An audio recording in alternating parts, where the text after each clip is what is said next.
Mabuyani, munjani? Salibonani lonke, ngiyalibingelela njalo kwenye i-episode engibuyelayo ngiliphathele elangeni lanamuhla. Ithi ngitsho okuphakathi kwenhliziyo yami ngoba kunzima. Mina indaba yami inje, linjani kodwa sisimatsho. Savula i-church e-apostolic egqoka amagamenti amhlophe. So ethu i-church yayingagcwali abantu plus ubaba ngufounder njalo ngumprofeti omkhulu kodwa uprofita ngabafana abangu-3 ondofa. Sahamba kwenye inyanga sayaphiwa abafana labo. Konke okuyenzwa enkonzweni ngamanga kodwa singathini yikudinga impilo. Abafana labo yibo bonayo betshela ubaba usekhuluma ke lokho yabe kutshelwe ngabafana ondofa.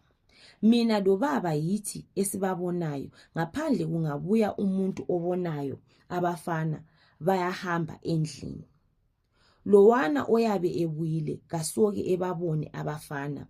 Nxa kulomuntu ozabuya enkonzweni obonayo bayasitshela. Ubaba ulendumela kodwa akalamandla okusiza.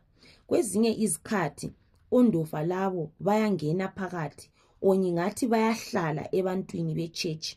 Ubaba esekhulekela abantu labo ingathi uyacasta out amadimoni kanti ngondofa bethu. Kunzima. Asizisoli ngento esayenzayo kodwa siyajabula ukuthi labana ababesihleka besithi akugcwali yibo asebebuza ukuthi sakuhambisa njani. Akunzima. Manje nxa izinto sezisenzakala so sizohamba kanjani ema-church? Sizohamba kanjani enkonzweni nxa usizwa kuthiwa laphana nxa lisithi umuntu uledimoni kanti babe ngondofa bakafounder. Ufounder nguyofanele ukuthi eyeluse abantu behambe ezindleleni ezinhle. Ma ufounder senguyohamba esiyathatha ondofa beyibo obasebenzisayo ukuthi eprofite, kuthiwa kuyenzakaleni ke khonapho? Siyi-church yini kumbe sokuyidrama? Kuyenzakale njani ukuthi abantu bazohamba kanjani bekhuleka nxa besizwa izinto ezinje? Andiyabona ukuthi ofounder yini eseliphula abantu ukuthi bengahambe e-church. Imagine wona uyabusuka khonapho sithi hayi mfunke e-church, mfungeza nge-church. Ondofa bakafounder behlale kuwe. Ufounder sekhuleke sithi wena uledimoni. Qede khonapho ekuprofite ethi uledimoni yenze so izinto zakini izo ezikuhlezi kanti ngondofa bakhe. Imfundiso yiphi yona le elisipha yona bofounder malisenza izinto ezinje so? Mase siguqa sesikhuleka sizokhuleka sisithini mina lisiphula inhliziyo zethu?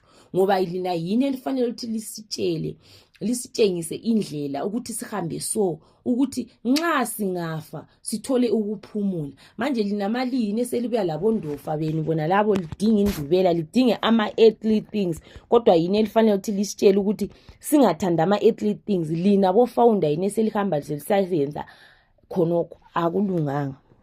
Umuntu uyabusukile khonapho ufika utshelwe lokuthi udla ipapa lani, udla isitshwala lani, kodwa umuntu uyabe profita ngabondofa. Akulunganga khonokho. Asiyekeleni umkhubo nalo ukuthi siyathanda izinto zalapha emhlabeni, siyathanda ukuthi abantu begcwale ema-church, siyathanda ukuthi kuthiwa bethi mina ngilabantu or whatever. And izinto zangikhona zalezi elizithandayo they are just silly. And in the process lisebenzisa abantu. Andiyabo lisebenzisa abantu and imagine ungena e-church environment elabondofa, which means your life is at risk vele. Kahle impilo yakho iku-risk.